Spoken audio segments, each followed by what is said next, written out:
Thanks everybody for joining this session. We are going to be talking about remodeling family engagement, how to engage families by improving existing activities. And this session is kind of twofold. And one is that you could use this as a professional development with school districts as you're helping them to identify their touch points with families and how they can improve that. And then also as parent centers, what touch points do you have with families and how you can improve that family engagement as well and get more information from families and to families. My name's Karen Harrison, by the way. I'm the Executive Director of STEP, Support and Training for Exceptional Parents, and we are the Parent Training Information Center for Tennessee, and going on 31 years, and we won't talk about how many of those years that I've been sitting in this seat doing this, but I'm so pleased that you guys were able to join us. I wish we could be together in person, but if we were, we'd be doing fist bumps and elbow bumps anyway and wearing masks, and you wouldn't be able to see my beautiful lipstick anyway. So thank you so much. What we're doing here is talking about comparing this to remodeling. And when you do a remodel, you don't usually get out your whole house. You pick an area that you want to work on and you improve that. And so in order to do that, you have to have really good communication, because you might be having two different visions. You and someone else may think that a kitchen remodel means you're going to paint the cabinets again. And in your mind, you were going to put in a 6-burner gas stove and high-end appliances and all of that. And so you've got to have that communication. So that's what we're going to talk about, is how do you have that communication and how do you remodel your family engagement? Now, I'm not sure, Josie, if you were able to get the poll up ready to run, but this is at the point where we would be doing the poll that you were going to put Okay, let's see how successful I was at this. It might take me a second. Stand by. I have it. Okay. I am now going to hopefully launch this poll. Okay, so what is the best way for you to get new information from schools? In person, text, phone call, mail, email, or email again, I guess. My apologies. So pick the first email. It would be email and then Facebook, if you can see on the screen those choices. So okay, so the bottom one would be social media or Facebook. That's Facebook. Okay.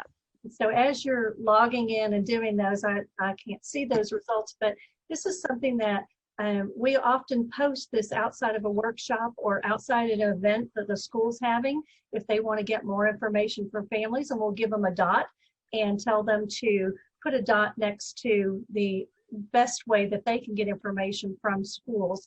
And this is a quick way to get some information. Okay, let me finish up this poll, and as a reminder, the last where it says email, the second one, is actual Facebook or social media. I'm going to close this in 2 seconds. 1001. Okay, and I'm going to share the results. So the real email is the winner here at 56%, followed by text and in person. Okay, great. So this is a way that schools can get information, or you can get information. What's the best way for us to keep in contact with you? And the last time we did this at a conference, I had 200 people present, and there was one person that said in person. And so she kind of stood up and said, I'm probably the last person on earth that wants things by mail. But if we looked at these results, there are families that prefer to get things by mail, and not everybody has email. So you can use this information to as one of the ways that you gather information from families. So thanks for participating in that. And just to kick off a way, I'm going to give you several different ideas of how you can get information from the families you serve, but more importantly, how schools can get information from families. We did something similar to this in a car line. That a school system was having a lot of problems with their car lines, and so we had them put a big whiteboard out at the end of the car line and it said, how could we improve our car line, and text your answer to this number. And they've got hundreds of responses, and we're able to proactively work on that. So there's lots of different ways you can gather information. This is just a quick slide about STEP, but the thing that I wanted to point out to you is that in the things that we're doing, we always have a way to put information out there, what we do and how that ties to districts. And so we have this statement: we are statewide training, information, and referral services to parents of children with disabilities and professional development for school districts to improve family youth involvement and outcomes. So this is something as a parent center to look at. Where do you state that so that it's very clear if people go to your website or come to a training or you're trying to set up professional development, that one of the ways that you improve family and youth involvement and outcomes for families and youth is through this professional development arm of your work. So very quickly, the learning objectives for this session, you may have already looked at these, but we want to work on expanding your understanding of family engagement principles. If we were doing this with a school, we'd look at their school demographics and their data to discover who's not engaging. So I'm going to talk to you about how to do that. And discovering what families need through different data and innovative data points. And then talking about what are all the current touch points with families. And we'll talk about that in relationship to how schools have touch points and how they can enrich those touch points and add to them to make them more effective. And so that takes you to this next learning strategy, which is how do you embed effective learning and relationship building into the current opportunities. So it's not just a let's come to, family fun night and everybody comes in and eats all the food and does their thing and they leave, and you have not impacted them in a positive way because you haven't done anything to really engage them, build a relationship, learn something from them, or impart some information to them. And so, and we will try to have some time for you to put in the chat what works for you. So ideas from our peers are always relevant to the discussion, and a very quick, how do you apply this information so that you can write down something very quickly of what will you take away from this to use quickly into what you're doing. So I'm going to try now to show you a quick video, and the best laid plans require a plan, and sometimes it's trial and error. So we're going to talk about a blueprint for your work and the cost of remodeling family engagement, but also the cost if you don't plan well. So we're going to just take a quick look at one of my favorites, which is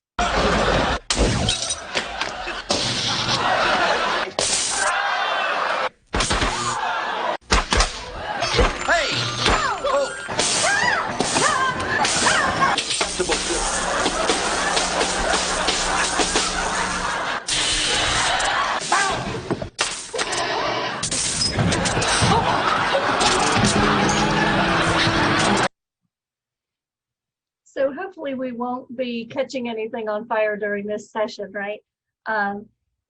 But you do have some trial and error there. And that's just a brief moment of levity as we're working at this. And we want to visualize what we want to have happen and in our work. So hopefully we've gone back to my slideshow. I'm toggling back and forth here.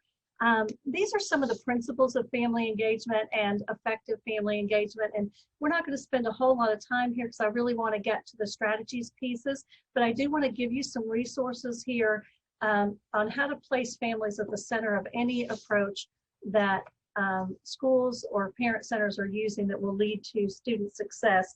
And so the link here takes you to carnegie.org, and they have a really great set of information there, videos and other things that are very helpful to families, schools, and parent centers. And true family engagement is developed over time. And we're going to look a little bit about some of the resources that show engaging families at preschool, even in early intervention.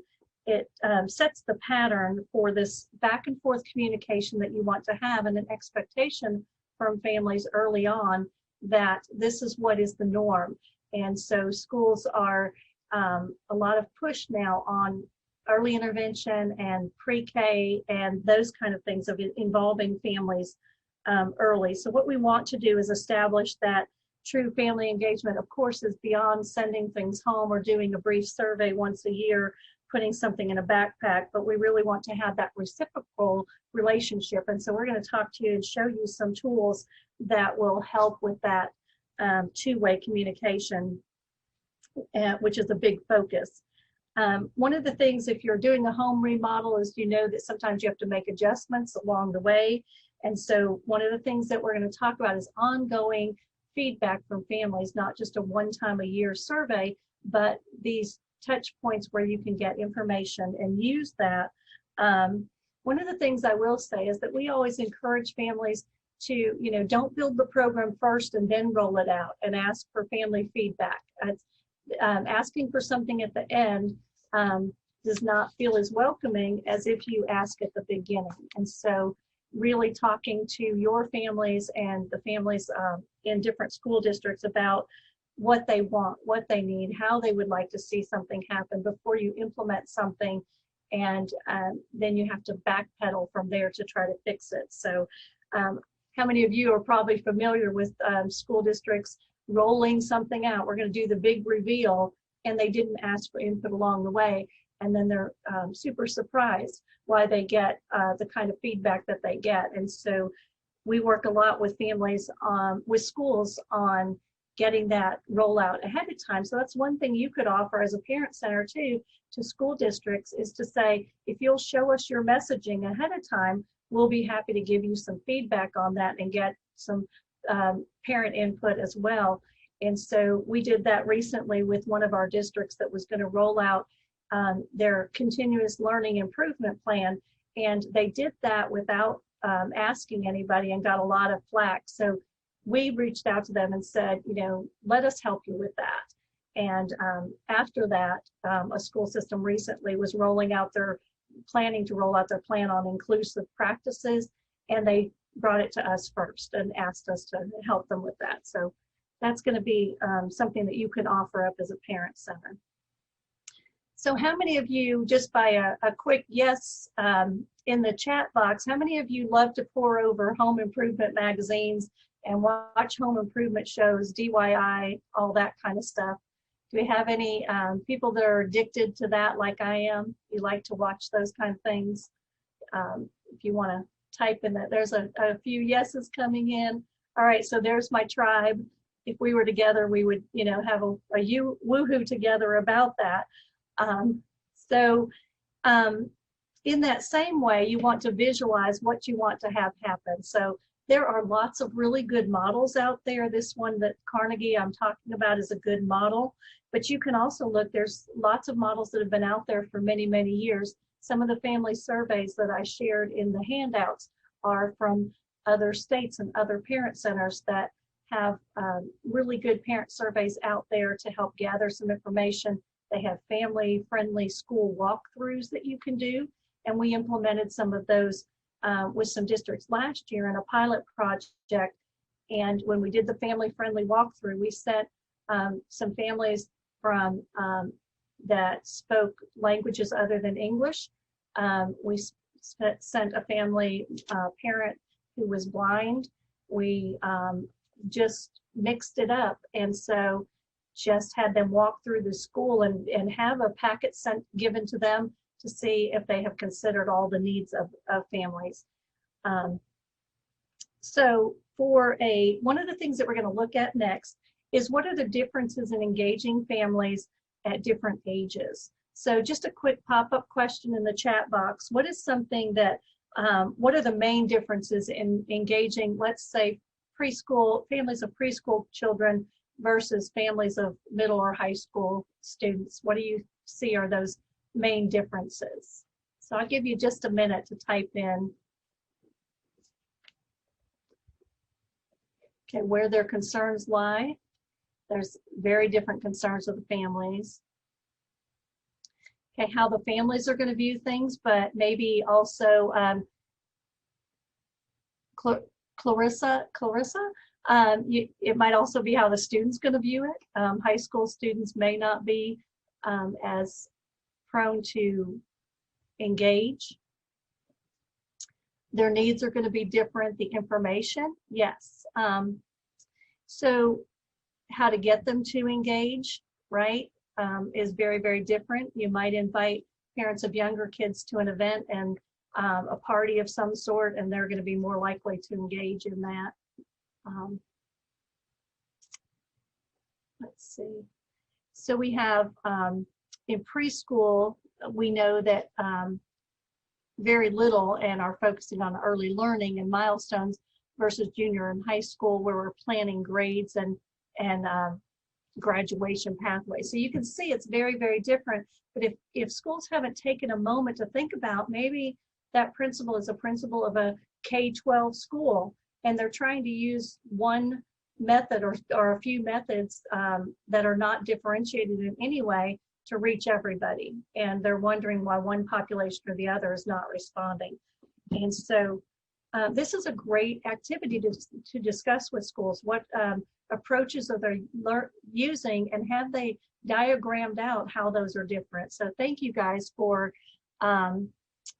these comments. I'm looking at some others, how to get them to accept their diagnosis is very different at different ages.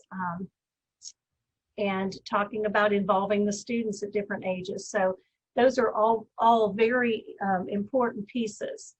So you can see here, I did a quick slide, and on the left-hand side, here's our preschool folks and our early intervention in preschool, and you might have sensory tables and art centers and various things like that, and you're sending home, maybe parents are getting things home about how their child did in each of these centers, and they're engaging families by telling them how to replicate some of these centers at home. And that shifts a lot when you start getting to kindergarten, and now they've got goals and they've got things that they're learning, and they've got academic goals, and it gets a little more instructional, if you will, but there's still in each one of these areas ways that you can help families to be involved in their child's learning. And then if you skip, just take a quick skip over to 4th grade, how much things change. And so how much different the family's needs might be for how to support their child's education. If you see, it says polygon sorts and geometry sorting games, and then you've got complex word problems and things like that. And so it gets even more complicated. And so if you think about families and how you might engage them and what kind of information they might need, and then you have, as somebody was saying earlier in the chat box, you're talking about graduation options and college options and ACT versus SAT. And so those things are very, very important. So like I said, this is a great activity to discuss with schools. It's how are they engaging families across ages.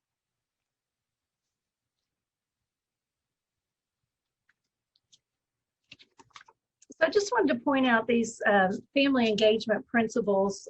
These are actually from the National Association for the Education of Young Children, and you can go to naeyc.org, and Lisa, maybe you put that in the chat box for me so people can find that. And they talk about their developmentally appropriate practices and the importance of family engagement from preschool. But the interesting thing is that if you take the word preschool out of here, it's the same engagement principles that are effective for families across all ages. And so if you take a look at, they invite families to have input on decision making and setting goals for their children. It's really looking at teachers and programs engaging families in two-way conversations that we talked about, reciprocal, providing learning activities for home and the community. That doesn't stop at any time. We still need to have those children engaged in their home and in their community. And think about how all of this supports IDEA in the idea of families being prepared to support the implementation of their child's IEP at home and at school, and how that can be woven into these family engagement principles, and then really support those families who have students with special needs. So those are something that you can look up, and you can look at the family engagement principles are super exciting, but they're the same across time. The strategies that you're going to use to engage families and youth are very, very different.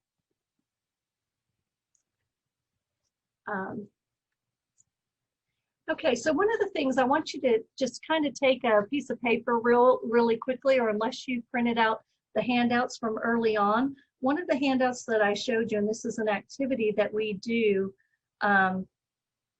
excuse me, I'm going to try to share a new screen. And as Lisa pointed out, the first one in this is sideways. So I'm going to flip it, and it may go around and around. So what you are seeing on the screen here is just a quick grid.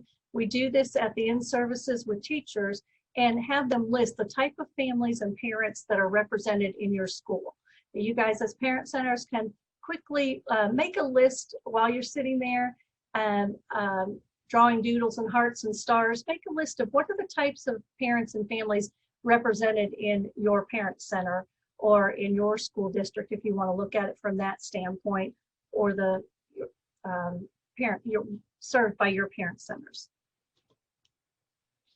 I would play some music, but then it would just get add another layer of difficulty here. So if you don't mind to do that for me, that would be great.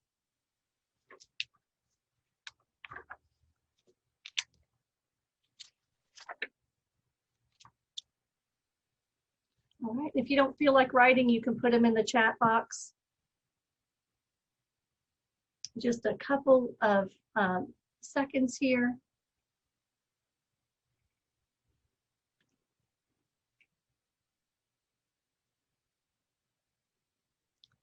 All right, so I'm going to show you as you're working on that. Here are some of the families and the demographics that are represented in our parent center. These are some families that we have served. And I want you, as you're looking at this, to think about what are those different demographics that are represented in the area of your state or the area of your parent center.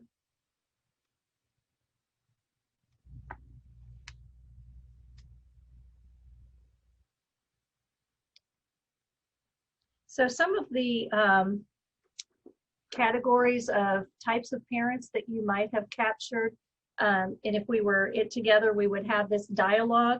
And feel free to type some in there if you'd like to. What are some of the types of families that you see either represented here or in your parent centers? So you might have families who have limited English proficiency. You might have families who are being raised by a grandparent, single parent homes, blended homes of various makeups. You might have families who experience extreme poverty, foster families, families who have children with all different types of disabilities that require different types of supports and services. So this is really important because if schools start out looking at their demographics and the percentage of families in their school district, and as parent centers, the percentage of families that are represented in your state or the area you serve, then you can look at your data and say, are we reaching all of those families? And so there has to be some kind of comparison there of what is represented of your school or your state or your center's population, and then who are we actually reaching and who is engaging. So I often ask schools at this point to share out what process do you use to identify who's engaging and who is not engaging. And I ask them to pop up and share that with me. And at this point, the room gets fairly quiet because there doesn't seem to be as much emphasis or planning put into figuring out who's engaging and who's not. They have an event, they say 300 families came, they haven't really looked at are families of children with disabilities represented there. And so we talk about some ways to look at that, to find out who's there, and more importantly, to find out who's not there. And that's really the springboard that you have to start with, because if you find out who's not there, then you can delve into why are they not there. And that's one of the things that you can use these quick touch points and innovative survey strategies and pieces of information gathering to find out, delve in and get answers to your questions, and then you can get to the how are we going to do this. So sometimes this ends up on the action plan for most schools, and it may be something as a parent center that you want to consider, a comparison of your demographics for your area, who's showing up, who's not showing up, and then why, what are those barriers as well. And that is a constant area where we need to be looking at. So here's just to start a little bit of controversy, because my mom said that I like to stir things up, and I do. I have 4 brothers and 1 sister, and so I often was an instigator. I'll just admit to that. And those of you that I know that are on here, you're going to be shaking your head and going, So here's the debate. Is it data or is it data? And some people have really strong opinions on this. So just for a little fun, if you are a data person and you say that's how you say it, don't argue with me, data, I want you to type A in the chat box, a capital A for data. And if you're a data person and you swear that that's the way you say it, I want you to type 3 little A's, data, and data and data. So the data is 3 little A's and the data is an A. Let's see if I can stir something up here. All right. And if you don't have an opinion, you're fine either way. You can just put a question mark or smiley face. So this is always fun because generally in the schools that I'm working with or in conferences, there are some data or data managers, and they do all have strong opinions on that.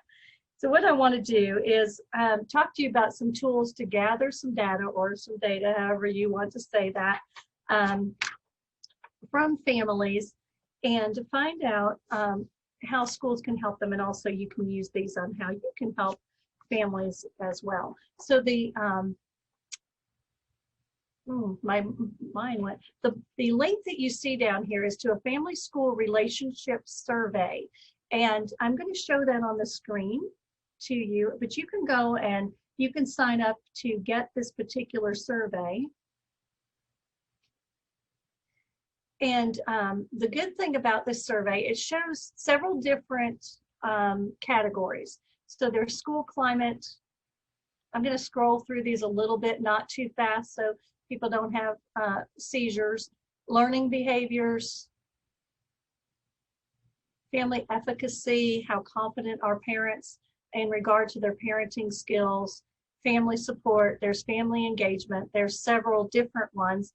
And as you can see, this is very detailed. So what we did, I love this tool, but we broke it down for schools who were trying to find out different things from families. And one of them was ways to connect with families and talking about school climate. And this one was grit, how well are school students able to persevere through setbacks. This is one that I'm going to show you how we took all of these words and turned it into something that schools could use to get some information from families.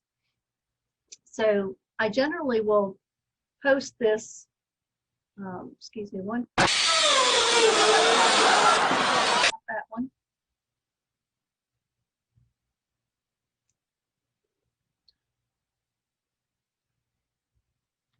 So I generally will help schools post this at an event. They'll have a big sign, how can we help you? And you're trying to answer 2 questions with some of these different tools that I'm going to show you.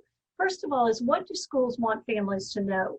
And if you were doing this with a school, you could do a Menti poll or some kind of poll, have everybody in the audience text their answer to what are the things that you really want families to know.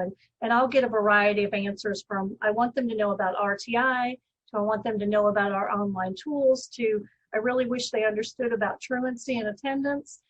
You get all kinds of things. And so once you figure out what is it that they want families to know, you can help guide them into how to get that information. But also, schools need to find out what families want and what they need. And so we post this big sign at events, how can we help you?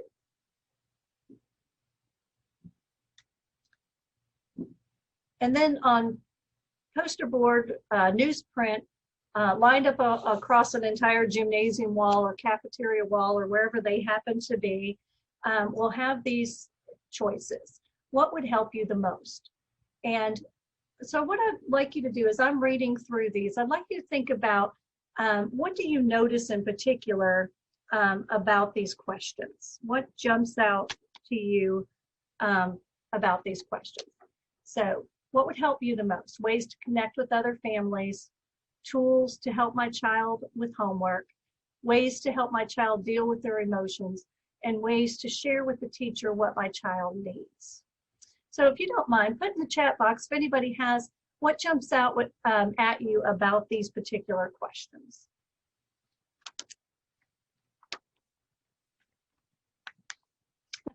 I just saw the tomato, I like that.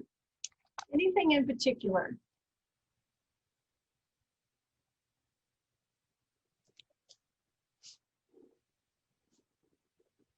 Okay, so they're presuming what you need as a mom and kind of telling you, kind of boxing you into some things instead of asking you, right?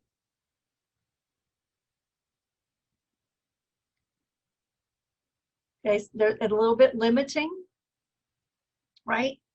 So the other thing that you could look at is, these are not, you won't see the word special education or IEP or disability here, because family engagement is engaging all families. And so one of the things that you could look at in this is getting a picture of your overall school families and what would be helpful to them. You can arrange these questions in any way that you want, or you could have your family advisory group help you come up with something. There's other ways that that you could do this, but in this particular instance, in a couple schools, we gave families the opportunity to choose by putting dots on the wall what was most important to them.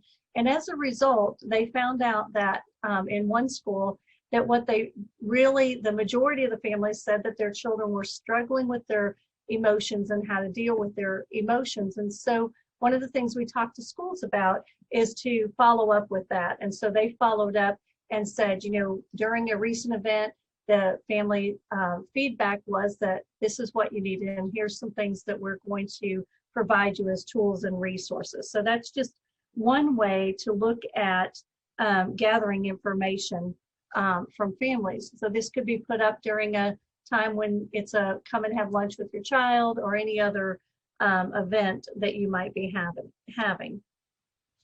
So another example here is what do schools want families to know? And so they wanted to know, this one school wanted to find out how well did families understand the online student tools. And this was pre-COVID.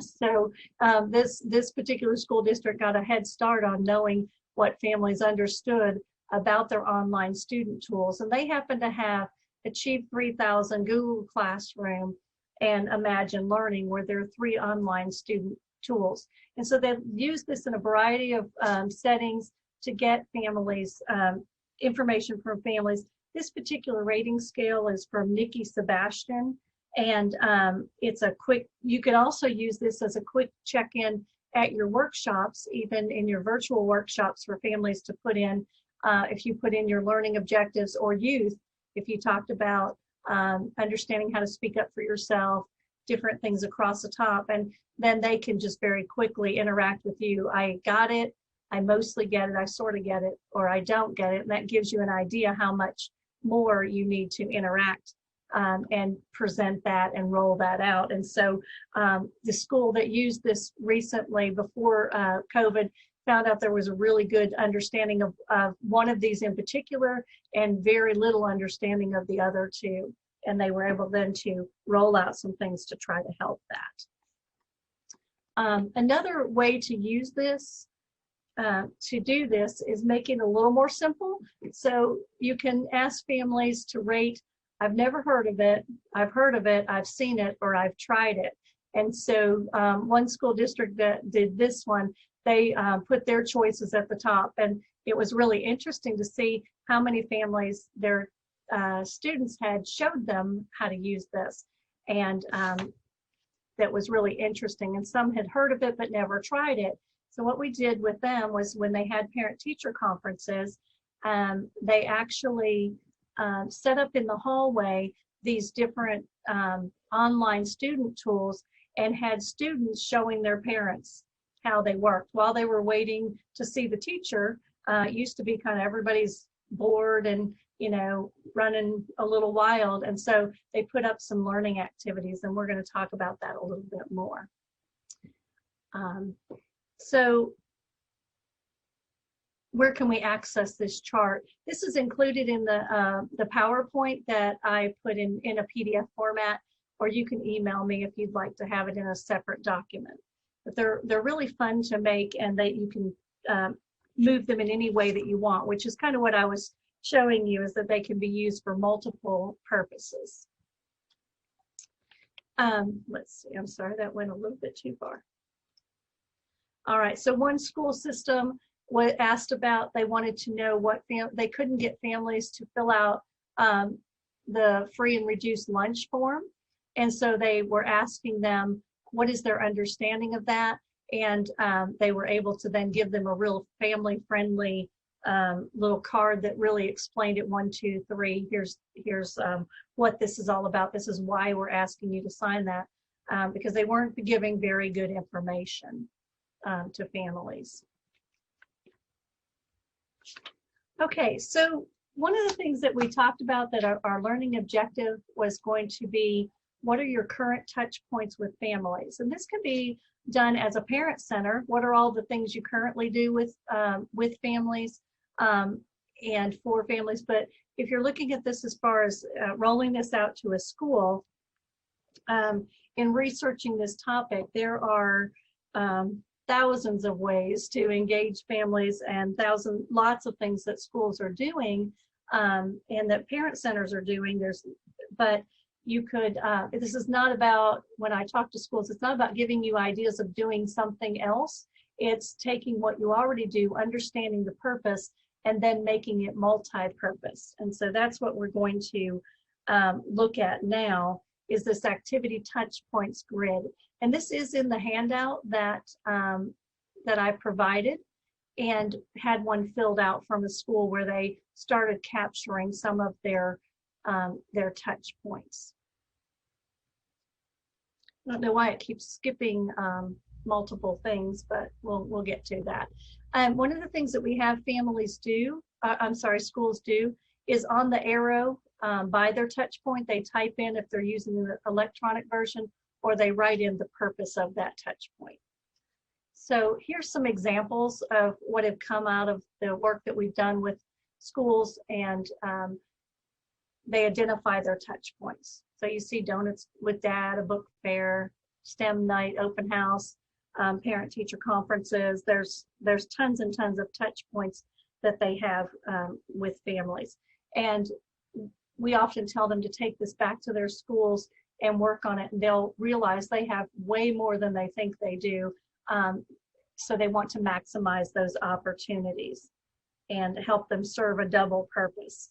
One of the things that you can do as a parent center with the schools that you're working with is look at what are their touch points with families and how do you engage in those. And so what are your opportunities as a parent center to get information to families during these touch points? And so if it's a fall festival, if they're having booths, is that something that you can set up a game at and also give out information? We do that quite a lot with some of the events that schools are having.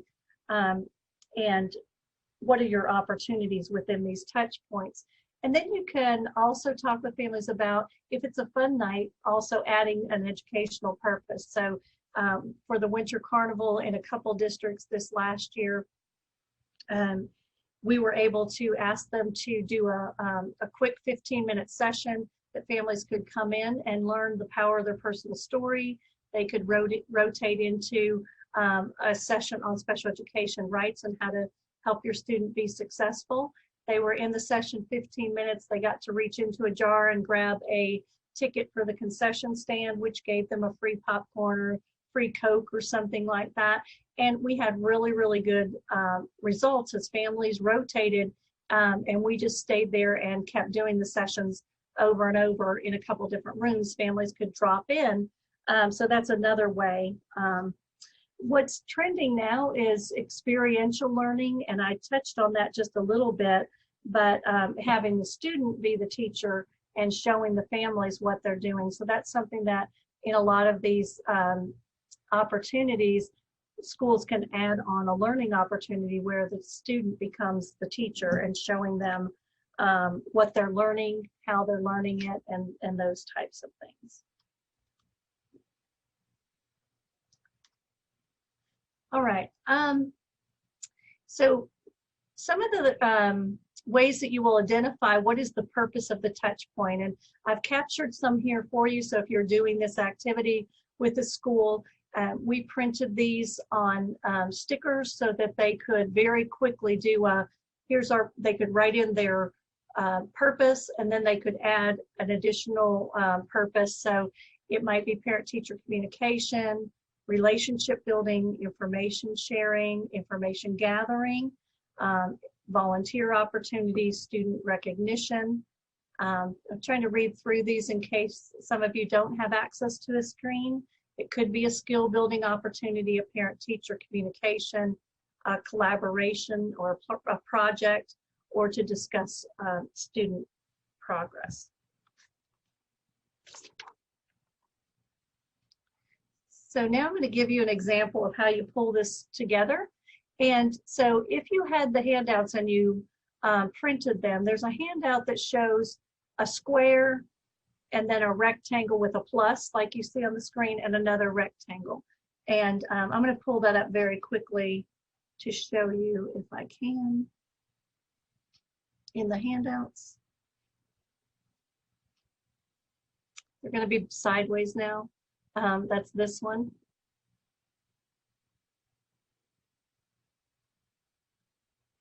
And so if you don't have this handout, just if you'd want to draw a quick square rectangle, you're learning your shapes today, a plus and another rectangle.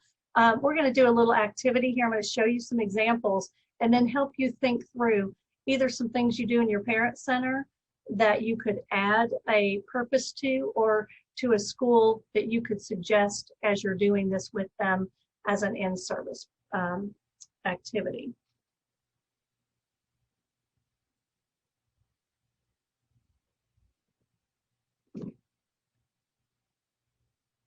Okay, so for this one, we're going to say that our original purpose is a parent-teacher conference, and that's where you're going to share some student information. So what you could do is add to that and make it also an information gathering. And from that family survey I showed you earlier, we took some questions there, and schools could ask, teachers could ask during those parent-teacher conferences to get some one-on-one really good information. Does your child struggle getting organized for school? When they're working on a school activity at home, how easily are they distracted, or are they distracted? And then does your child give up on learning activities that he or she finds hard? So you could help schools to address these questions in any way. We did this last school year with several schools during their parent-teacher conferences, and the teachers were super excited. They got some families to open up and start sharing, and it didn't take any making another appointment or sending home a survey or any of those kind of things. They got some real-time data, and that's one of the things that some of these things I'm sharing with you are about, getting that information at the moment and not just a one-time survey. And so you have that you can make some decisions with. And so with this information, they could then suggest some supports and some services and find out some things that would help them to better serve their the student. And so instead of it just being a one-sided, I'm sharing with you how Johnny's doing, it was, and how do you think Johnny's doing, and how can we support you and support him as well. So that's one way that you could do this. We talked about parent-teacher conferences, one of the things that we did with the school was we went in with them during parent-teacher conference, and we helped them set up some reading circles, some reading rugs outside the different teacher rooms. And we had some parents volunteer and some teachers volunteer and demonstrate how to read to a student, reading the stories. I had some computer stations set up and some different things like that. So these are all different ways that you can engage with families. Let me give you a couple more examples, and then we'll have some time to see what are some ways that you have as Parent Center staff in engaging families and things that you have found successful as well. I hope this is kind of just getting your thought processes going. When we do this with schools and in services, we have table work and let them think about all of these different things and how to add to them and enrich what they're already doing. So let's talk about if there was a book fair, and the main purpose of that was information sharing. They could also make that into skill building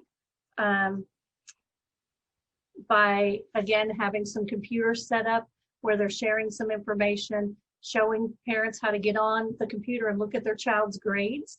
And that's always helpful, how to navigate some of those tools, those online learning tools that they have, or those information. So they're building family skills, not only just having a book fair. One of my favorite ones is when they have family game nights or something like that. Generally, that's a fun event, and they have games and food, and they get quite a good turnout. And so what we do is work with them to add some learning opportunities to that. So maybe there's a RTI bingo, and it's helping families to understand the terms around response to intervention, what it means if your child's in tier 1, tier 2, tier 3, what progress monitoring means, and it makes it into a fun game. We also like to do sometimes set up a scavenger hunt that is particularly, the kids love it and families do as well. That goes really well with any kind of game night or fun event that you're doing. And so you will lead them in this scavenger hunt to 3 or 4 places in the school that are information that families need to know. So we had one school last school year, and they were having families that were registering a lot of complaints about the security in the school, the levels that they had to go through, and where they had to check in at the front door, and then they had to go to the office and all of that. So one of the scavenger points was at the front office, and they picked up a little why we do these things to keep your child safe, and it was written in family friendly, and they picked up one of those, and that was part of their scavenger hunt. So those school rules, that was very helpful. It might say pick up something magnetic in the library, and they could go there and pick up a magnet with some numbers to call if they needed assistance in certain things. Remembering that schools are looking at the whole child again, and so they might have information where families could get help if they needed food or resources or other types of services. And then we did some food for thought. So maybe the third stop was in the cafeteria, where they would pick up something in the cafeteria and grab their snack and put finish their scavenger hunt, those kind of things. So there's just kind of some different ways that you can interact with families. So thinking about how you would put that together for engagement. So some of the things that we talked about or that your center is doing right now, what are your touch points with families, and how could you add to that to make them more engaging for families and or to get information from families? So I'd love to kind of hear some of the things that you guys are already doing. If we were doing this at an in-service or with you, we would have people pair and share, and then we'd rotate it and have people kind of report out how they would remodel and add value to some of the things that are already existing in their schools. So if you guys have examples, if you could put in the chat box kind of what are some of the things that you have found that work really well to engage families maybe at a certain age or at a certain point in time? So I'll look and give you guys a few minutes maybe to put in what are some of the ways that you engage families.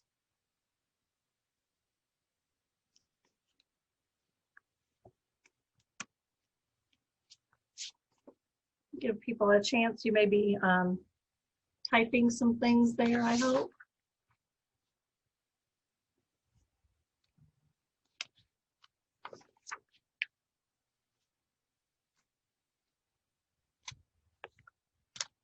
Let's see, any ideas? I don't know if everybody's out of ideas today.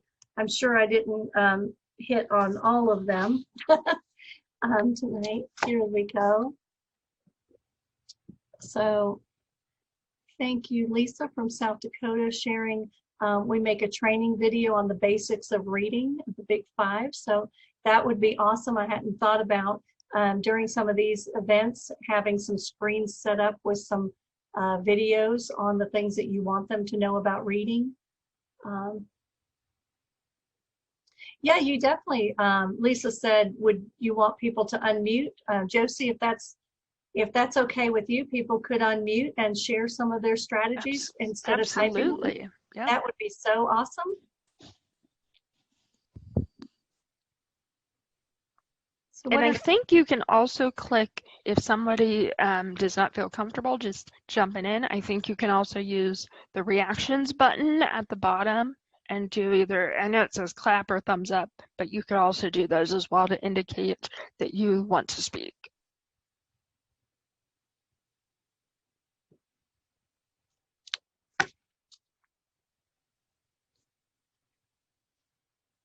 So does anything come to mind, even with your own child's school, an activity that they generally do that you think they could add something to and make it into one of these points that we've talked about?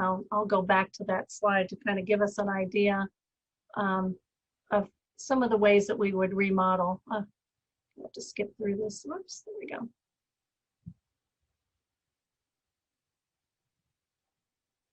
You can think of ways that you could add to something that is typically happening and then make it skill building or make it fun or make it more relationship building.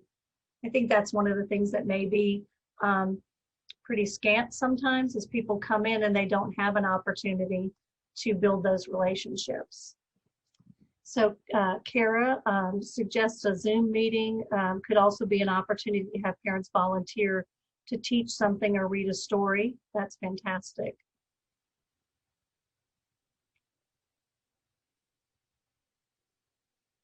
Kind of have to go back and think about when we were in person. Everybody, it's hard to think about outside of our virtual worlds right now, how you would add things to that.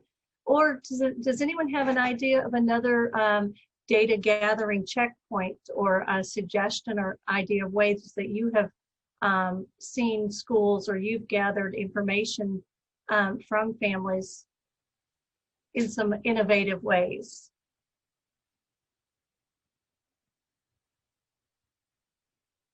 Kind of outside the survey. Okay, so focus groups for information gathering.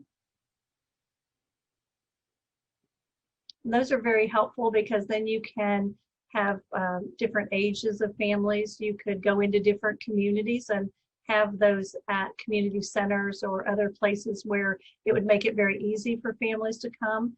And we talk about identifying the barriers. So again, this session was not necessarily about identifying those barriers, but you do have to figure out and work with schools on why families are not coming. And it could be that if they're already going to be at school for something, when you add this, it's going to add that in, value for the families, because they may only be able to make one trip to the school because of their resources or because of childcare or other things. So I think that's another incentive and helps improve family engagement when you can make it multi-purpose. One of the other things we talk about is making it clear to families what they're going to get, why it's important for them to come, what's the value of them taking time to, get the twins ready, and then get the other kids ready, and schlepping out to the school, making it worth their while to get there, so that they have information. A lot of times I'll see invitations to things and it says, please come out for parent night. You'll get some great information. And I'm not inclined to go. So that whole messaging is something that maybe as parent centers, you guys have opportunities with schools to help them with their messaging. Said talk about having some food. Food is a great motivator. Robin said we often do trainings for both parents and youth with our youth coordinator working on similar subjects and bring everyone together at the end. So that's perfect for engaging those middle and high school students. When we talked about, they're not going to be open to coming to just anything. It has to be meaningful for them. So if they know they're going to get to be with some of their peers, I love that idea. So one thing that stands out to me with parent-school engagement is most of the elementary schools have parent-teacher organization groups, but they seem to be only geared toward general education kids. I think having a parent from special education is a great way to make sure all parents and kids feel included. I think that's a really good point, Christy, and maybe making sure that's part of when they look at parent-teacher night and PTO nights, who's coming and who's not. And so if you're not seeing those families of children with disabilities there, it's probably in your messaging. And we spent, this is something that I can share with the group on the app too. We spent a lot of time creating school information for schools with pictures of different kinds of families, kids with disabilities, looking at your messaging. And so we had them, the schools that we worked with on a pilot project last year, we had them send us their newsletters, their flyers, everything. And then we kind of critiqued those and sent them back to them and said, here's some things that you can try. And they were just amazed at the parents that came when we changed the messaging, changed the pictures, made it all inclusive, and those kind of things. So I'll be happy to share those if you guys would like to take a look at those. And there's Liz that says, make sure you fill out your evaluations. If we're talking about what do parent centers want more of or less of, that's absolutely important.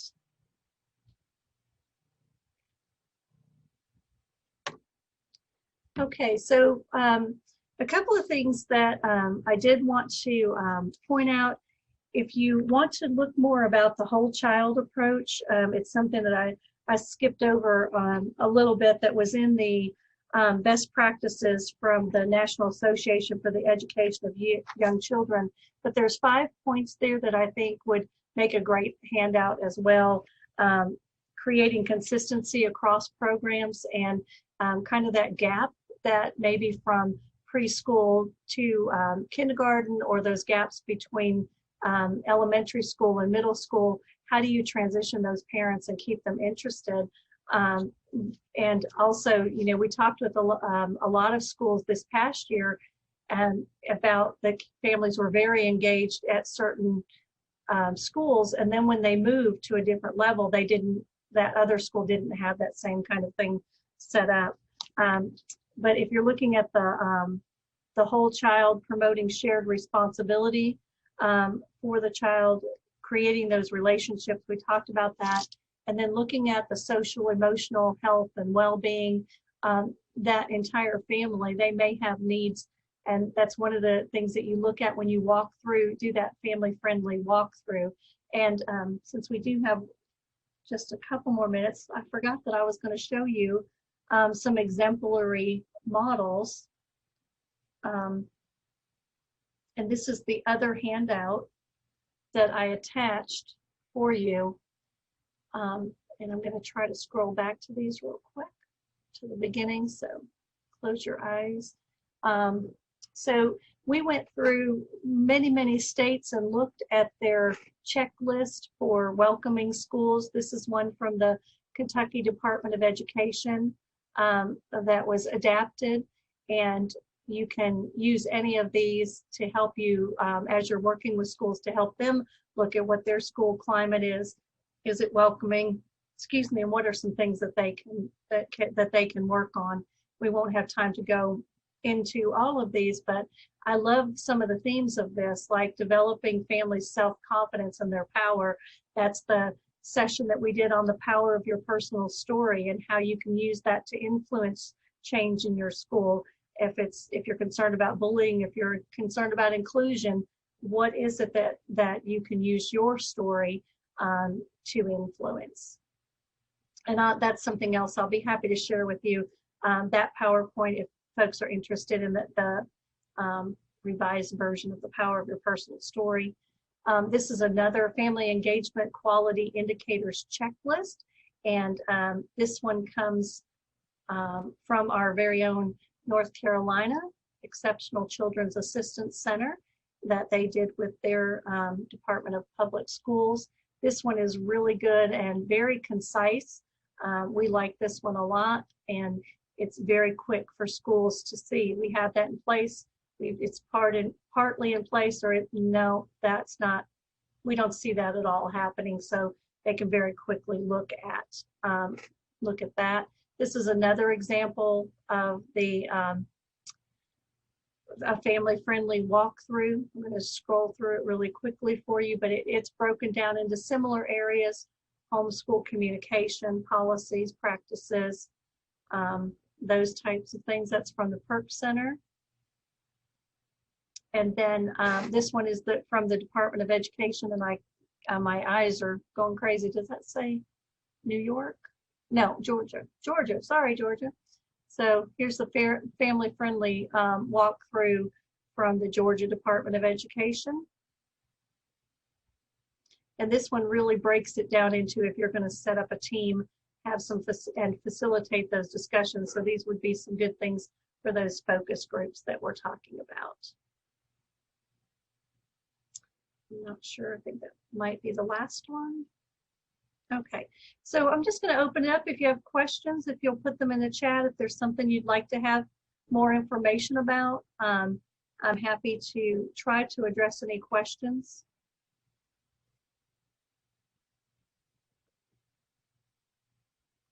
You can unmute yourself or ask questions. Karen, I did notice in the chat questions about the charts that you recently showed, if they are only in Whova or if they're in Whova app. They are in the Whova app under family surveys. Under my session, I put the PowerPoint, the other set of handouts that I showed you earlier, and all of these as well.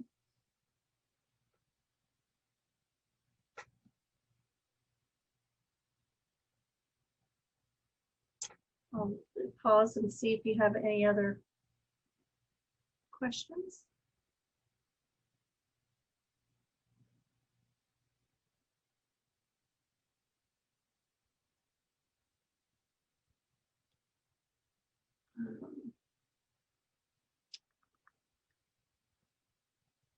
Trying to get back to my PowerPoint. I have my contact information in the PowerPoint. So I think my screen sharing has been stopped by the director. So it's in my PowerPoint, but karen.harrison@10step.org if you'd like to contact me. And if you have any questions at all, or I can share resources with you or brainstorm with you about some ideas that you're trying to implement in your center or in the schools you're working with, I'm available. I'm very happy to brainstorm with you and learn some new ideas from you as well. And I thank you, all of you, for sharing your ideas on the screen.